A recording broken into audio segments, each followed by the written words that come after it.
ઊંચ નીચ ઘેર ઉતરે આખર સંતનો સંત છે. એક વાર બન્યું એવું, પિતાનો પડછાયો ગુમાયો. મારી માં બિચારી ચિંતા કરતી હતી,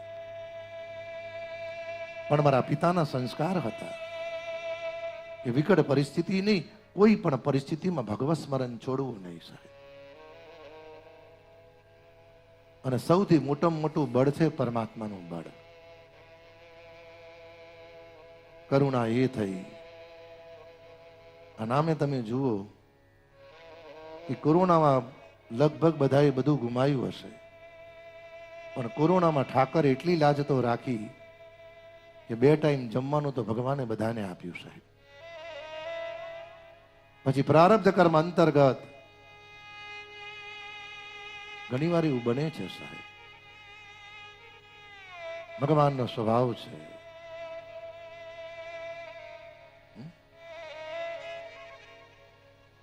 એ ભૂખ્યો સુવાડતો નથી, ભૂખ્યો ઉઠાડે છે સાહેબ.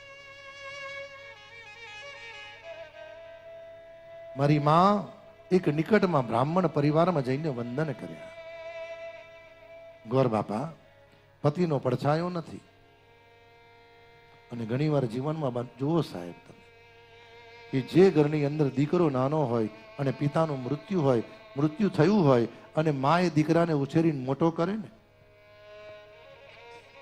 જ્યારે પતિનું મૃત્યુ થાય, આજુબાજુ વાળા એમ જ કે બસ હવે તો નાની ઉંમરમાં વિધવા થયા છે ને, પતિ ગયો હવે. પણ જીવનમાં ધ્યાન રાખજો સાહેબ, જે પરિવારમાં વ્યક્તિ એકલી પડે છે ને, એની સાથે પરમાત્મા હોય છે.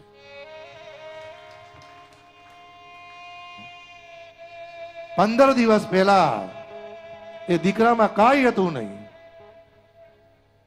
પણ 15 દિવસ પછી એની બધી ક્રિયા પતી જાય ને, મહિનામાં એ દીકરો એટલો બધો હોશિયાર થઈ જાય. ઘરના લોકો કે ભાઈ હતા તારે કાંઈ નતું, અને વિયા ગયા પછી મહિનામાં દીકરો કેટલો બધો હોશિયાર થયો. કારણ જગત જેને ભણાવે એ કોઈક વાર મીંડું વળે, પણ ભગવાન જેને ભણાવે ને ત્યાં મીંડાનો સરવાળો થાય છે. હા, જઈ અને દીકરીએ કહ્યું, ગુરુદેવ એક કૃપા કરજો, ઠામકા માજી દઈશ, વાસીદા વાળી દઈશ, આપ જે ભોજન કરો ને એ પ્રસાદ મને આપજો. એ મહાપ્રસાદ હું ને મારો દીકરો ખાઈશું અને અમને આનંદ થશે. હા,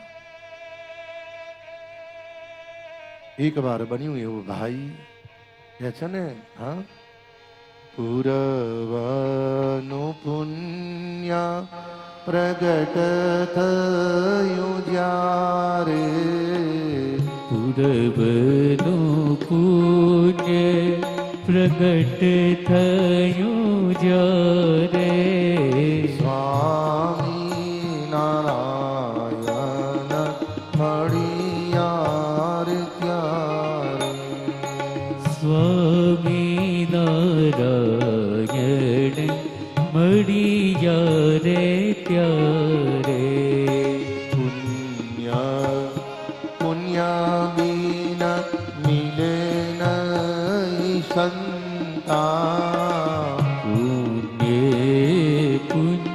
બિન મિલે નહીં સંતા, પુણ્ય પુણ્ય બિન મિલે નહીં સંતા, પુણ્ય પુણ્ય બિન મિલે નહીં સંતા. ભાઈ, કોઈકનો મહાપ્રસાદ તમારું કલ્યાણ કરે અને કોઈકનું ભોજન કોઈક વાર તમારી બુદ્ધિ ભ્રષ્ટ કરે. હા, મહાપ્રસાદ આરોગ્યો અને ભગવદ અનુગ્રહથી એ ગામની અંદર વૈષ્ણવો ચતુર્માસ ગાળવા માટે સંતો પધાર્યા. કારણ કહ્યું ને, સાધુ સંત અને ગાય એ પૂર્વનું પુણ્ય હોય ત્યાં જાય, બધે ના જાય. ગાય પણ તમારું પુણ્ય હોય તો જ આવે. એક માણસ સમય ભૂલી ગયો, બાકી પશુ સમય ભૂલતો નથી. તમે જુઓ, ગાયને આજે 11 વાગે રોટલી મૂકી હોય તો બીજે દી 11 વાગે જ આવે. આપણે ભલે ને ગઈકાલ કીધેલું 2 વાગે આવજો તોય 2:30 વાગે જ. હા,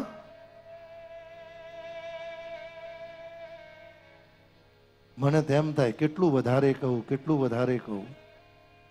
હા ભાઈ, દીકરીને કહ્યું ગામના નગર શેઠે કે બેટા સંત ચતુર્માસ રોકાવાના છે, એની સેવામાં તારો દીકરો સમર્પિત કર. કરેલી સેવા જતી નથી સાહેબ.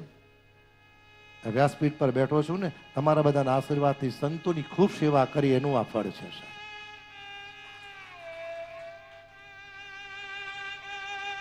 આજે પણ ભગવાનની કૃપા,